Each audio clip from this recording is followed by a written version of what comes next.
Today on Building the Open Metaverse. Epic wants to have as many creators as possible, and so we've tried to democratize that process. Our tools are free for educators and for students, but we also have libraries of assets. So people are excited to share knowledge, and it doesn't feel like it's a walled garden or kind of an exclusionary space. Welcome to Building the Open Metaverse, where technology experts discuss how the community is building the open metaverse together. Hosted by Patrick Cozy and Mark Petit. Hello, everybody, and welcome back to Building the Open Metaverse Season 6, the podcast that showcases the community of artists, developers, researchers, executives, and entrepreneurs who are building the Internet of tomorrow. My name is Mark Petit, and my co-host is Patrick Cozy. Hey, Mark. Hey, everybody. So this season, we've been exploring what real-time 3D and the transformation of the Internet means for television, commerce, and fashion. But today, we're taking a change of pace, and we're going to cover an important topic, and that's education. And to do so, we have with us two experts who understand both technology and education very, very well. Our first guest is Julie Lottering. She's the Director of Education at Epic Games. She's in charge of global strategy for education, training, and partnership. Julie, welcome to the podcast. Nice to be here. Thank you. Yeah, great to have you here, Julie. So, Mark, you probably remember about a year and a half ago, we moved into the new CZM office and we built a studio for recording the podcast. And we set it up so we could have two people in the same room. And now, a year and a half later, for the first time, we have a second person in the room. So for those on YouTube, they see, but for everyone else listening, our second guest here in person is Liz Dailey. She is the co-founder and executive director of the nonprofit Create Access. It turns out I am also the co-founder of Create Access, but Liz has been doing all of the work. And Liz is also my partner of 10 years. And she is helping open up the aperture for 3D creation to many different folks. So welcome, Liz. Thank you so much. Really glad to be here.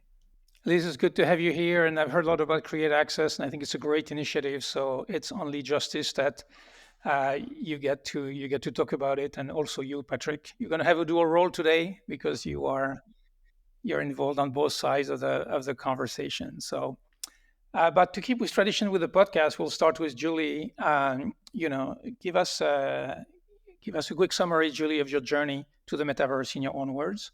It is a very personal journey in many ways because I come from a family of artists. And when we immigrated to Canada, my parents became art teachers here, and they were in classes with many students who didn't speak English. And so with a paintbrush in hand, they used art as a path for these students to gain confidence and express themselves. And so from a young age, I could see that art was a language and that education was a conduit.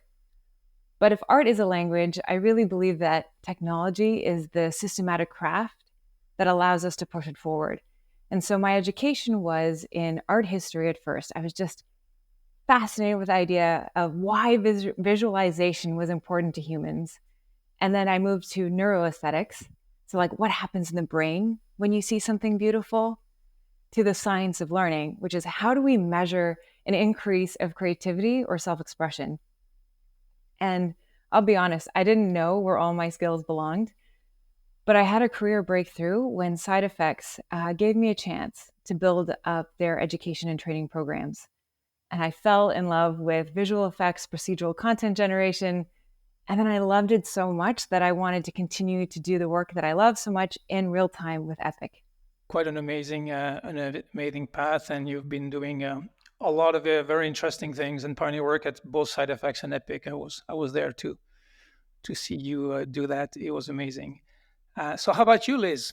You know, this is a space that I never thought I would occupy. If you asked 20-year-old Liz, where do you think you'll be in your 40s? I never would have guessed here, but I feel so lucky to be here. So I'm actually a social worker by training, and I've worked in social service across different sectors, including education, criminal justice, and most recently, public health. But a few years ago, when Patrick and I were talking, we were thinking about something that we might want to do as a family to support social impact.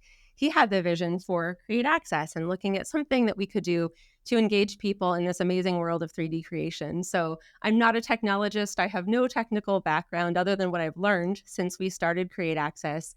But in December of 2022, kind of took a leap of faith and left my job in public health, which I loved, to devote myself full time to trying to get Create Access off the ground. And since then, it's just been this incredible journey of engaging with some of the most brilliant, sort of resourceful, engaged, creative people I've ever seen in all different areas of the work. And so I just feel really, really fortunate to have the opportunity to be leading an organization that is really in this space that's so exciting and so leading edge. And I'm remembering back to the first time that Patrick showed me a photogrammetry capture tool and just how fascinating it was and how exciting it was. And so when we think about Create Access and kind of building confidence in beginners, I was that beginner. I still am that beginner in many ways, but I'm very much aligned with our participants in terms of the excitement they feel at trying something new. Thank you. And Liz has been on an amazing journey. So I feel like it's an amazing time to be in 3D. And we want to talk a little bit about all the opportunities for 3D creators. So Julie, I saw just recently on LinkedIn, you made a post about the new Unreal Engine Career Resource Guide. And I was wondering if you could share just some of the career opportunities out there for 3D creation. Careers in 3D and real time have been growing at basically an astounding rate. I think it's the combination of free tools, the ability to publish, and then it creates this desire for more digital experiences and more digital goods. And so, when we think about all of the games that people play, all of the film and television and advertising, right now, there's some crazy estimate out there that that's only about 1% of the population that creates that content. And so a few years ago, there was a Burning Glass report that said that real-time skills were pegged to grow 601% faster than the overall job market. And I believe it because I hear it all the time. People are always looking for Unreal Engine artists. And in Canada, just as an example, those salaries for real-time jobs have about 70% higher salaries than other markets. And so the career resources we work on are really around portfolio preparation, shining a light on the various kinds of jobs that exist and the kind of industries that are looking for those skill sets, and then how to engineer your own career. So right now with film and games, the industry is experiencing what we would say is a bit of stormy weather, but we know that weather passes and that it's not the climate. And so when we think of games, really it's like 50 years old. It started with arcades and consoles and now it has VR and AR, and in a short time has made huge leaps in graphics and the technology.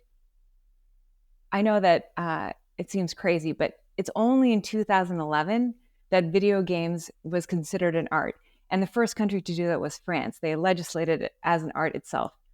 And so if you were going to think, wow, first 50 years in a new kind of industry or a new kind of art, well, like there's a lot of contributions people can make. It's still early. We're still pioneering.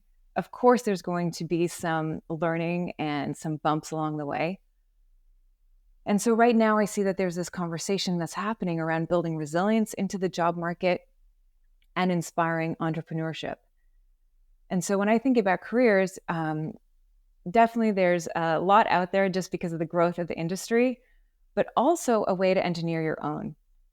And so when we're looking at Unreal Editor for Fortnite, so this is something, a tool we published a few years ago, and this is an exceptional opportunity for young game devs who are experimenting. Finding a job in AAA can be challenging, but with Unreal Editor for Fortnite, you can make something quickly and publish it to Fortnite's social graph. And so on your resume, for instance, you could say, hey, I have published a console. And this is a huge deal. Julie, beyond games and film, are there a lot of opportunities for people with those skills? Where we are today, Mark, is we have moved from these industries like architecture, fashion, automotive, and now they understand the application of real time, and they've moved to imagine it in their context, and now they're into the integration side. And the thing that's slowing them down is really about finding the right skills. I mean, interactivity is a nascent skill. Coming from my art history background, human history is full of breakthroughs related to visualization, like Da Vinci's drawings helping people understand anatomy, engineers turning triangles into bridges. And right now, the historical fidelity or the visual fidelity that we have usurps the Renaissance. But we're comparing the length of time humans had to create cave drawings and to practice visualization into a handful of decades where we're practicing interactivity. So real time is a different class. And I think the industry adoption in all these other realms is just the beginning.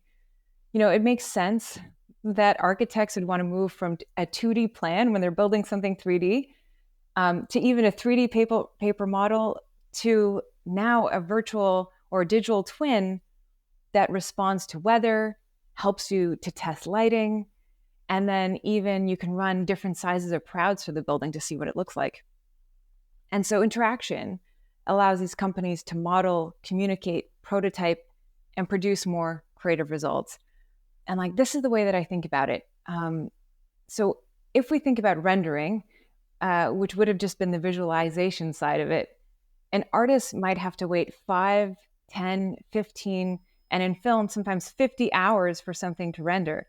That would be like learning to play the piano, where you can only play one key every 24 hours. And so real time allows this creative decision-making process to speed up and is totally unmatched. And so it is definitely being absorbed and used in all these different industries. And it is an amazing time to make contributions there. I hear rumors that there is 3D and geospatial, Patrick. Just a little bit. So Liz, can you tell us the mission for Create Access, please? Absolutely. So our whole purpose is to try to engage beginners in 3D creation and kind of help them get started in hopes that they'll be able to eventually engage in all of these amazing opportunities that Julia is talking about, right? We all know that we're on the precipice of something very, very exciting and that 3D is evolving every day and intersects with so many other industries that, we see incredible opportunity here. And so we really want to engage folks who maybe had limited previous exposure to the field, who might not have seen what's possible otherwise, and kind of show them, hey, you can get started with 3D, you can be a 3D creator, and help build their confidence, because we know that sometimes, folks don't engage with technology because there's fear around it. They don't think they can. It's intimidating. And so we really try to take the intimidation factor out of 3D creation and help people get started with a really gentle on-ramp. And we do that by providing freely available educational materials on our website that anyone can use, no login, no paywall, no barrier. And then also providing in-person facilitated programs that help people create meaningful 3D projects. And I'm a product of the 80s and 90s, and to make a video game back then, right, I had to write my own pixel routine and inline assembly. I had to do my own art pixel by pixel. And for publishing, Julie, I had to publish on BBSs that I would dial into. Right. But today, the world is very different for 3D creation. I feel it's more accessible than ever. And Julia, I was wondering if you could share your thoughts there. I do feel like it is easier to get started today than it has been in the past. And part of that is outlook. So Epic wants to have as many creators as possible doing cool things with us. And so we've tried to democratize that process. One of the ways is cost. So our tools are free for educators and for students, but we also have libraries of assets, learning content, and then of course the community. So Epic is interested in sharing as much knowledge as possible.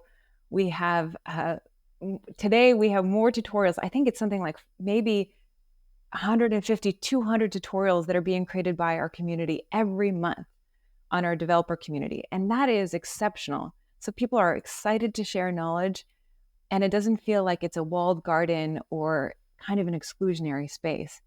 This is where diverse creators can come together to tell their story. First, Julie mentioned Unreal Editor for Fortnite, and I will share how much we at Create Access love that platform because, it's such an easy way for creators to get started with something that's recognizable, something they're already kind of excited about as players and users. And now kind of the bridge to creator becomes much, much easier to cross.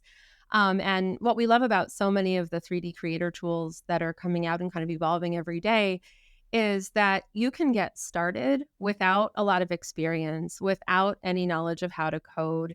I think about things like the UFN, like the Polychem app that we use in some of our 3D creator courses, and folks are getting immediate visual feedback without a lot of work to get started, right? With the Polychem app, you can create a 3D model by taking photos with your phone, right? Most folks can do that. With Unreal Editor for Fortnite, there are so many functions that are drag and drop, so many assets that can be brought in instantaneously to help build that momentum, which again ignites that curiosity to keep going and build that momentum to kind of get started and feel comfortable moving forward and exploring more sophisticated functions. And, it's always a great moment, I think, when we see creators who have some success, get started with something, see something that's visually kind of cool, and then say, okay, what else can I make it do? Hey, what happens? How can I make this move? How can I make this look more interesting? And in that moment, I think folks are willing to apply some discipline to doing more sophisticated stuff. And we think that's how, we're kind of, again, creating on-ramps for people to really engage with these tools. And, loving always the 3D community of creators that you mentioned, Julie, who are sharing tutorials, so ready to pave the way for others and, show people new and creative ways to do things. And so I think it seems easier than ever to get started with 3D creation. And we see it that, even becoming more and more easy over time. Yeah, I agree. Now, with that said, I think we found some of our experience with Create Access is that 3D creation is very accessible, but there's still a couple barriers, and we're working to break those down. So I was wondering, Liz, if you could speak to that. Certainly, yeah. So with some 3D creator tools, hardware is definitely an issue, right? Having computers, for example, that are powerful enough to run the tools that we want to be able to run.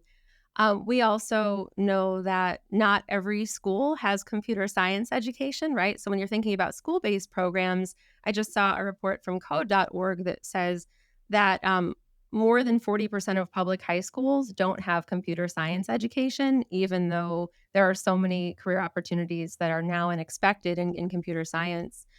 And certainly, again, I often talk about that fear barrier, that confidence barrier, right? So if learners are not getting messages that 3D creation is for you, that you can do it, that it's possible for you, and there's not always scaffolding that's accessible to all groups and communities, I think that's improving, right? I think we're seeing increasingly folks who are making beginner-friendly content, making things that are easier for beginners to use, programs that are engaging underrepresented groups in tech.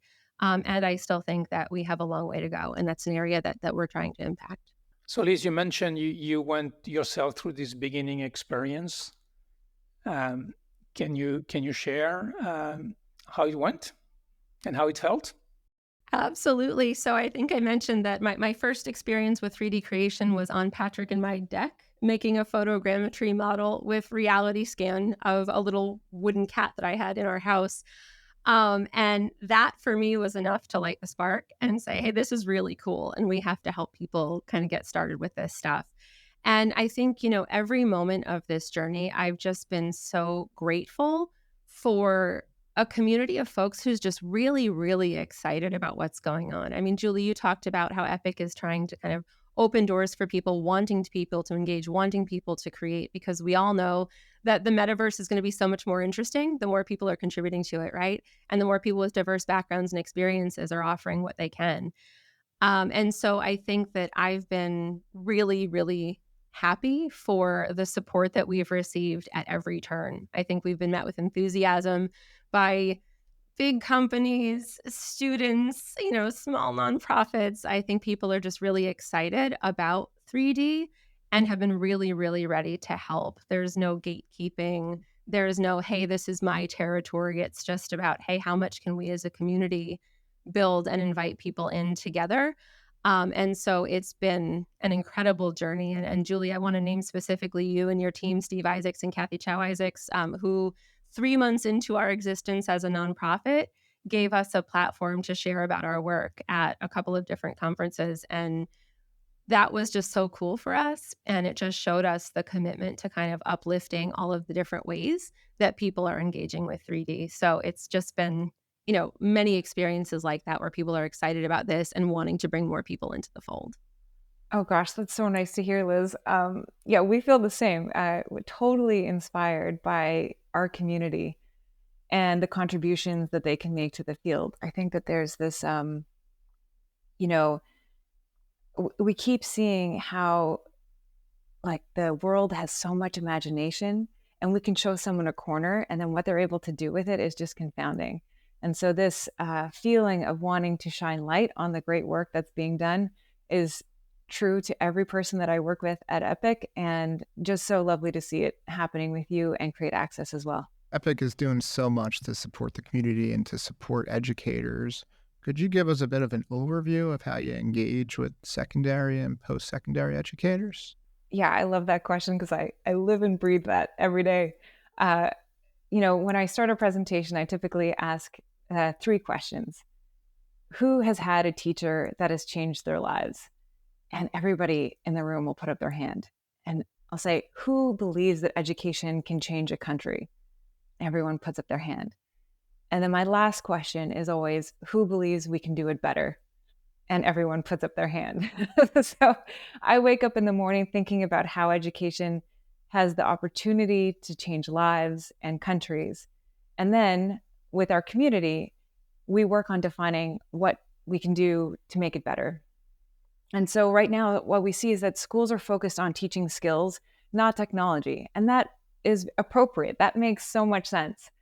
What isn't always known is that like 80% of the workflows for Unreal Engine can function across industries, from film to automotive to architecture to fashion. And so there are very few points in history when one tool could actually apply to so many different industries. And so we have to work to translate what is happening to industry for those schools and respect that it might be a responsive process, because industry changes very quickly, alignment is challenging, and knowing what durable is. So how we support our schools is really to help them understand what the durable change is. And for instance, with high schools, AI, cybersecurity, and graphics all live in one bucket. Like there's not necessarily the same distinction. So when you have all those things to sort through and you think that you have 6 weeks with a student and you have to add it, which one are you going to pick? And how do you even know where to spend your own time? And of course, like there's no discount on time, right? So time to learn something new, you need to have a very clear value proposition, and it requires support. So our support starts with a conversation like, what are your major pain points? What are the major barriers to entry? And if it's machines, well, let's talk about that. Maybe we can look at reality capture, reality scan. Maybe that's photogrammetry is the right way to go. And then we would look at building that confidence that Liz said, like how do we train our trainers to, one, maybe it's facilitating the classroom and not having to feel like you're the expert the entire time. Sometimes our own learning curve can be the best thing that we use in the classroom. And so we try to work to share knowledge and inspire projects with those teachers. And then we curate resources. So how do we create continued learning? And like I said, there's a lot of learning material out there, but the most artful teachers I've found are the ones that can synthesize it to tell a greater story.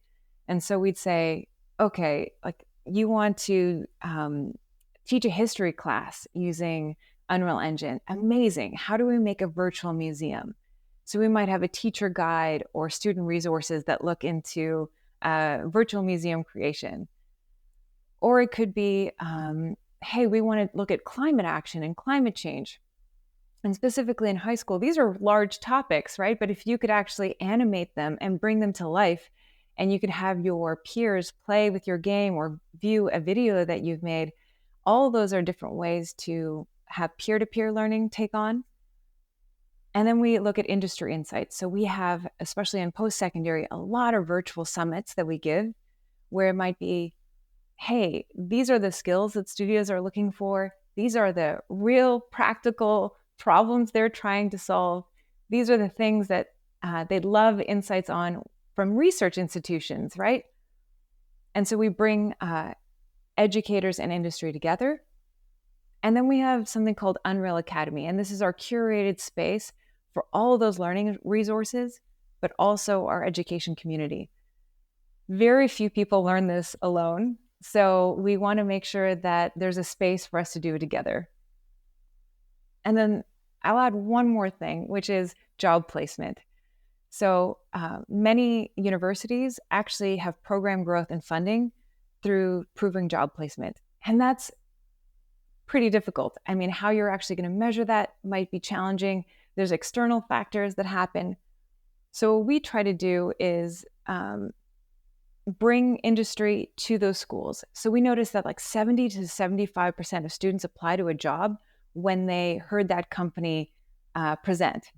And so we started to have these education industry mixers where we were trying to create this ecosystem between the schools and the studios so that the studios would have awareness about a cool project that's happening.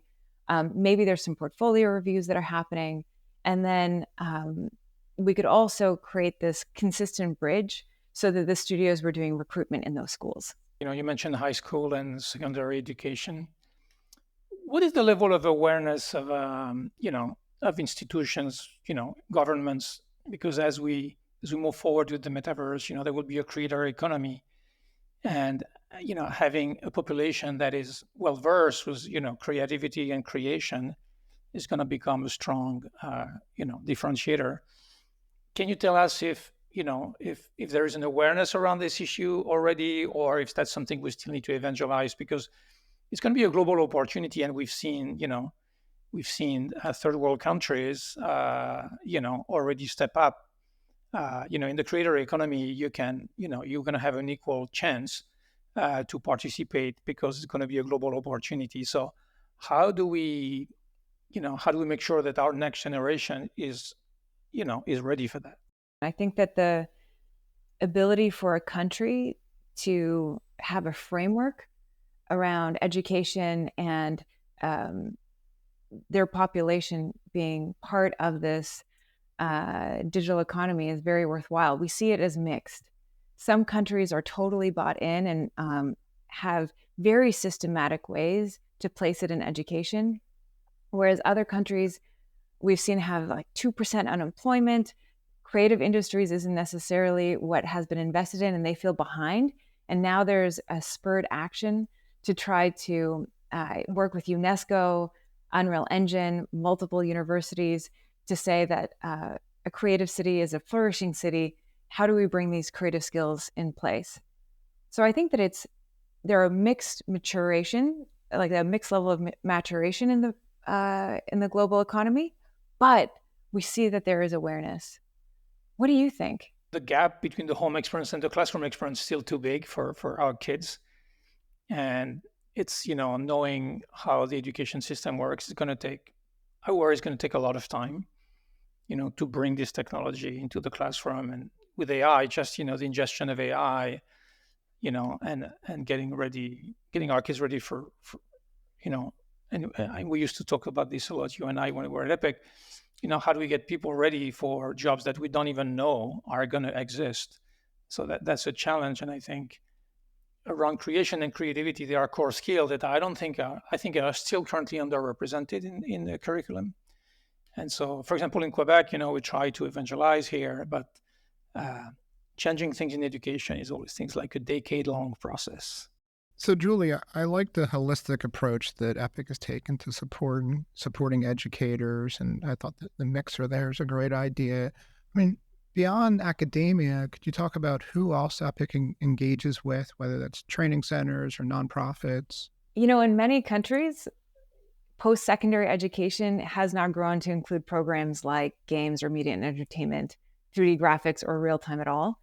And so training centers and vocational facilities are critical for things like reskilling people in the economy, like those who are transitioning their careers. It can also be a finishing school for anyone who's graduated and just needs a bit more time before they feel like they're ready. I mean, when we look at the US, there are millions of people who have some college, and there's high levels of attrition due to cost or family responsibilities. And so training centers offer an opportunity to join into the industry at a different stage in life or from a different path. Currently, we have close relationships with about 90 training centers around the world, and we work with them to create visibility, connect them to the ecosystem, and then we share with them our knowledge. So we have our training catalog that we use for our customers with like 130 courses, so we give them free access. But then we also have partnerships with platforms. So Coursera is one of our platform partners, and we are working with them to design a game designer course. It's a professional certificate that Coursera gives that has 80 hours of hands-on learning.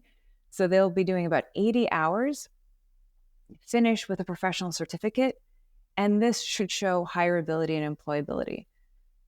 We are working with them to ensure that this is something many people can access regardless of what post-secondary institutions they might have or regardless of cost, so that it is as accessible as possible. Liz, you've created something interesting, which is this micro course model at Create Access. Can you walk us through it?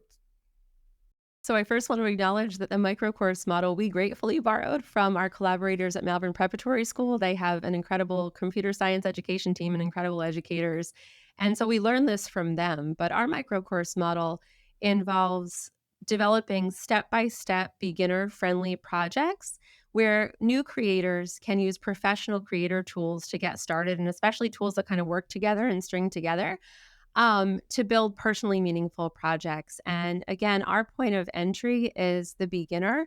And so our projects are really heavily scaffolded and they're meant to help build confidence. So we really try to help thoughtfully design our courses so that creators are experiencing pretty quick success. They're getting visual results nearly immediately and then able to kind of explore and experiment and iterate on those to improve their projects. And we hope that that helps people kind of then feel comfortable to explore where else they might want to go. And invariably, what we see is that once a creator gets over that intimidation factor, they get started, they can do something because they've gotten support to do it and scaffolding to do it. And then they see results. There's a lot more willingness to then kind of apply the diligence to doing something harder. And so our micro courses are very flexible in that there's sort of a core workflow that we think most people can complete. And then there are directions for further exploration where folks can kind of take their projects in a direction they want to go. And it's very important to us to get learners creating right away. So rather than providing an overview of, hey, or here are, some core 3D creation concepts, and here are some foundational areas that you need to know about, we say, hey, we're going to give you just enough support to get started and then have you get your hands in the technology right away. And then they learn as is necessary to accomplish the outcomes they want. So it's a very learner-driven, learner-centric way of engaging folks in a creative process. And we've definitely seen, in every group, most people think it's cool. I might venture to say all people think it's cool. And then there's some significant subset of folks who are saying, hey, I want to do more. Where do I go from here? And I think something that's super thrilling to me is when someone wants to do something that our micro course doesn't cover. So they say, I want to figure out how to do something maybe a little more complicated, something that involves some code, maybe that requires the integration of a new tool. And then we have the opportunity to say, hey, there are resources to help you out there. Let's take a look, right? So it's an opportunity to amplify and highlight all of the great things that the 3D creator community is doing more broadly. And I think, another thing that's helped our micro courses have some pretty quick uptake with some of our participants is that we're really working to amplify what's interesting to the creator, right? So one of the wonderful things about tools like photogrammetry capture tools like UEFN is there's so much opportunity for customization and bringing objects from one's own life into a 3D experience. You can't believe how much kids love to photogrammetry scan their heads, by the way. We have so many people bringing themselves into 3D experiences. But the beautiful thing about that is they're making things that are truly personal. And we've had the opportunity to work with different organizations where we've seen really nice ways to use 3D creation to amplify and showcase what participants are already interested in. So we've worked with a music camp, for example, where their educators taught students and their families how to compose original music compositions using AI-empowered technology. And then we worked with the participants to bring their compositions into UEFN along with photogrammetry models and set up some trigger events so that their song would play when the player approaches a model. And a simple kind of short program like that showcases a bunch of really interesting stuff about interoperability, about different tools and how they work together, but also is showcasing music, which is important to that participant group. Similarly, Patrick and I are both boxers, fun fact about us, and we belong to a boxing gym where we ran a program in their basement that showed kids how to rig an avatar to mimic their own boxing moves. So we had kids, jab crossing, and then the avatar was jab crossing just like they were. And so we think that the flexibility of our microcourse model is that, once folks know how to do 3 or 4 technical things with different 3D creator tools, they can use those skills to showcase what they're already interested in, what they're already excited about. And so 3D creation is augmentative in that way. Another interesting aspect of Create Access is you are kind of mimicking an open source model where participants can actually contribute to the content over time. So how do you do that? First, all of our content, as I mentioned, is completely freely available to anyone who wants it. And what's been really exciting is that when we worked with different participants in our different programs, there are always those few, right? Or even those many who take to it, who want to keep exploring, who are curious, who do more than the core microcourse workflow asks them to do. And, we actually ended up having that experience at Malvern Prep, which I mentioned earlier. And sort of on the fly, we decided to create our first internship program because the students were so engaged in the technology, and we saw them not only as potential 3D creators, but as folks who could engage in such a way as to help other people engage with 3D. So they actually became content creators for us, and are still working with us, which has been super exciting. We also have a wonderful relationship with UMass Boston. There are 2 instructors there who are also involved with Boston GFX, or Graphics for Everybody, that allowed us to speak to their students, share our microcourse model, and share our microcourse materials. And these are computer science students who then completed our microcourses as part of their coursework. And then once they got familiar with our structure and model and our educational approach, had the option to actually build microcourse content for us as their final course project. And so through that experience, they're getting introduced to maybe 3D creator tools that they weren't familiar with before. They're getting to see how they can adapt our educational materials for their own interests and use cases. And they're teaching others how to use these tools, which is one of the best ways to learn, right? So they're deepening their own learning by becoming folks who are teaching others. And I've worked directly with students at UMass to kind of think about how can you make your content really beginner friendly? How can you build a workflow that's going to work well for folks who've never seen 3D creation before? And so I think that our whole model is built on really having a community of people who are getting started with 3D, getting excited about 3D, building momentum with 3D, and then kind of giving back. And my dream is actually in the future that our program participants some of them will become our interns and maybe even our full-time permanent employees. So we're a little young for that to have happened yet as an organization, but I see the beginnings of it already. I see participants who say, hey, keep me in mind because in a couple of years I'll be old enough to work and I'd love to be your intern, right? And so I think that really this idea of kind of a collective community that's sharing what we know, helping others along, building content that benefits everyone is really core to who we are at Create Access and what we're trying to achieve. Sometimes we tend to forget that access is a privilege, and so I think it's fantastic. So I know Patrick is very involved in the graphics community in Philadelphia. How did they welcome you? So kindly. If I may, I'd love to just acknowledge a few folks specifically.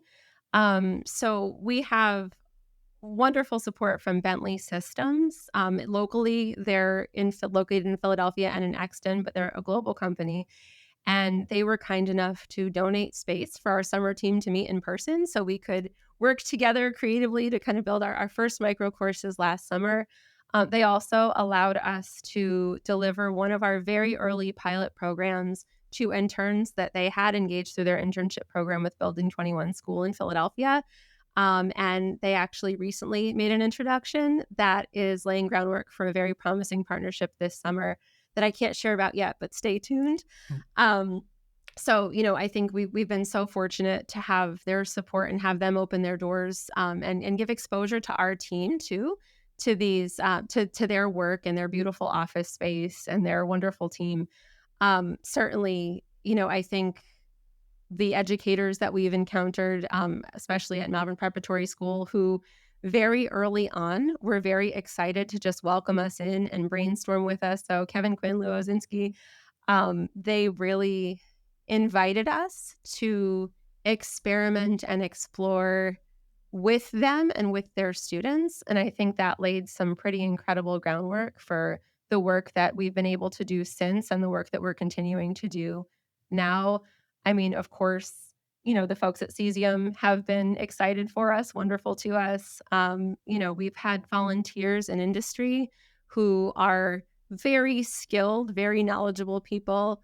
I'm shouting out Victor and Pinot right now, who decided to dedicate their time to working with us outside of their full-time work.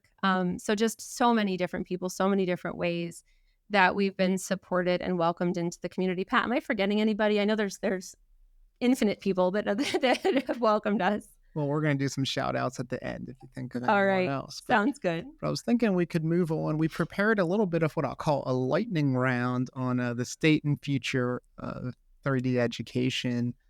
Maybe we'll do the questions if it's okay. Julie, we'll do you first, and then Liz, if you Sure. want to add anything. The first thing we were curious about was the traction of UEFN and Verse in education. We've seen quite a bit of adoption in the first and second year of game programs. So it is a way to move players into creators. So if you love video games, making video games might be a learning curve. And this is a great way to kind of get started. And we've seen really wonderful use cases in education where students have the opportunity to really integrate 3D creation with lots of other disciplines, right? So students building galleries of their own artwork in UEFN or their own fashion designs, their own music compositions.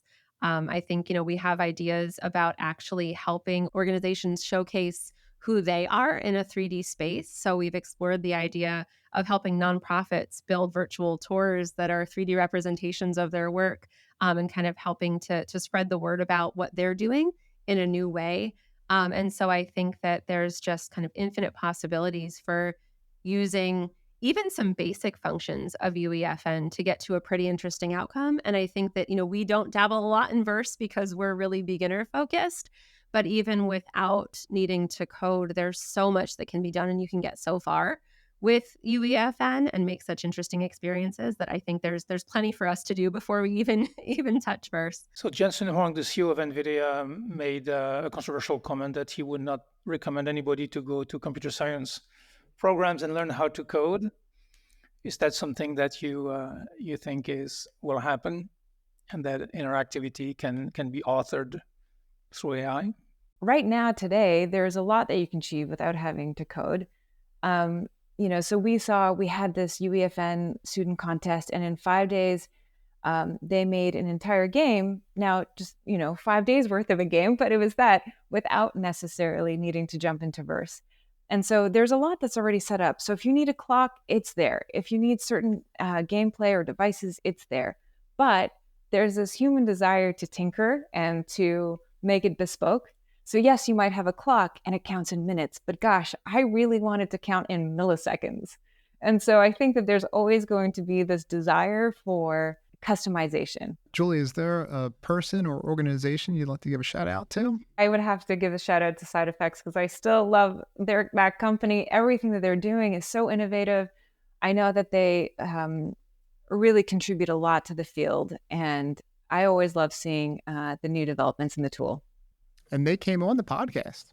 Yeah, I listened to it. I loved it. I loved his interview. I met him in Germany a couple of weeks ago. He's unchanged, as you could expect. And Liz, You gave us already a little bit of an insight of who supported you. Is there another shout out you want to give to a person, an institution, or an organization? Well, certainly. I mean, and everyone who's believed in us on our journey and invested time and energy and resources in this new thing that we're trying to do, I think, definitely has all the gratitude in my heart. And to our team, they took leaps of faith in joining us and being willing to invest their time in something that wasn't yet formed. And of course, I would be remiss not to give a shout out to Patrick.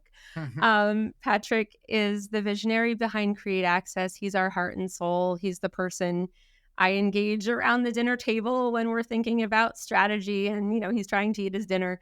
And I'm just so grateful for your vision and for your belief that I could do something with it. So thank you. Well, thanks to both of you. I mean, Create Access is a fantastic initiative. It's new. It's we wish a lot of success. With this organization. And I also want to thank you, both of you, Liz and Julie, for this insightful journey into the impact of technology and real-time 3D on education. We hope that the advancement will revolutionize the classroom experience for the coming generations and offer new ways to ignite curiosity and deepen understanding. And we've heard that more real-time 3D will create a wealth of new job opportunities. Some we know in design for experiences and games, but some we do not even know. But one thing we know for sure, that the skills that we foster today with real-time 3D will be the foundation of tomorrow's careers for many people. And the future should be bright for those who embrace these technologies and these innovative possibilities as of today. So go for it. So again, thank you guys, and thank you to our ever-growing audience. You can find us on the podcast platforms and reach out to us on our LinkedIn page and our website, buildingtheopenmetaverse.org. Julie, Liz, and Patrick, thank you very much for a great episode.